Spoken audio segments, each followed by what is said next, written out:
সবকিছু ঠিক থাকলে 12 ফেব্রুয়ারি একযোগে অনুষ্ঠিত হতে যাচ্ছে গণভোট ও ত্রয়োদশ সংসদ নির্বাচন। এর মধ্যে রাজনৈতিক দলগুলো আনুষ্ঠানিকভাবে শুরু করেছে ভোটের প্রচারণা। একই দিনে আলাদা ব্যালটে ভোটাররা যে গণভোটে ভোট দিবেন সেখানে সুনির্দিষ্ট করে খুব অল্প করে মাত্র 4টি বিষয় লেখা থাকবে।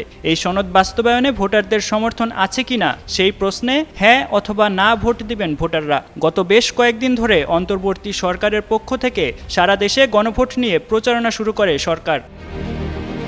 গণভোটে প্রচার কাজ করছেন রাজনৈতিক নেতারাও, যদিও এখন পর্যন্ত একমাত্র জাতীয় পার্টি ছাড়া সব দলই গণভোটে হ্যাঁ এর পক্ষে কাজ করছে। তবে গণভোট ও নির্বাচনকে সামনে রেখে বিএনপির চেয়ারম্যান তারেক রহমানের অবস্থান নিয়ে প্রশ্ন তুলেছেন ডাকসু ভিপি সাদিক কায়েম। তিনি দাবি করেন তারেক রহমান জুলাই বিপ্লবের আকাঙ্ক্ষাকে ধারণ করেন কিনা তা স্পষ্ট করতে হবে। যারা গণভোটে না ভোটের পক্ষে প্রচারণা চালাচ্ছে তারা মূলত পলাতক স্বৈরাচার শেখ হাসিনার দালালি করছে বলেও মন্তব্য করেন তিনি।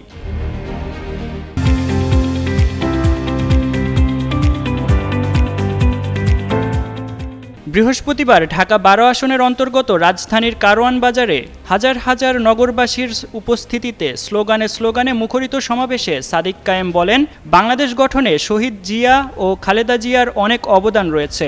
আজকের বিএনপি শহীদ জিয়া ও খালেদা জিয়ার আদর্শ ধারণ করে না। এই বিএনপি জুলাইও ধারণ করে না। তারেক রহমান নাটক করছেন বিভিন্ন মঞ্চে। তিনি কোথাও হ্যাঁ এর পক্ষে কথা বলেন না।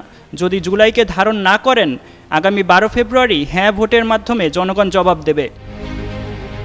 এই শিবির নেতা বলেন, জুলাই বিপ্লবে ছাত্র জনতার ওপর আমার বোনের ওপর হামলা হয়েছিল। সেই হামলার জবাবেই মুক্তিকামী জনতা হাসিনাকে দিল্লি পাঠিয়েছে। আমরা তারেক রহমানের বক্তব্যে গণভোটে হ্যাঁ এর পক্ষে কোনো ক্যাম্পেইন দেখতে পাচ্ছি না। আপনার অবস্থান পরিষ্কার করুন। আপনি কি জুলাইকে ধারণ করেন নাকি এই ফ্যাসিবাদী কাঠামোকে রেখে দিতে চান?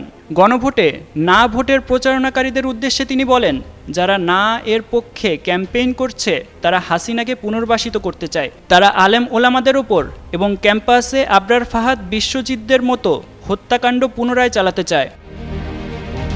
বক্তব্যে পরিবারতন্ত্রের বিরুদ্ধে ডাকসু ভিপি বলেন, নতুন বাংলাদেশে রাজার ছেলে রাজা হবে এই কালচার চলবে না। কোনো দল যদি পরিবারতন্ত্র কায়েম করতে চায় তবে তা বাংলাদেশের গলার কাটা হয়ে দাঁড়াবে। আমরা বিশেষ কোনো পরিবারের রাজতন্ত্র দেখতে চাই না।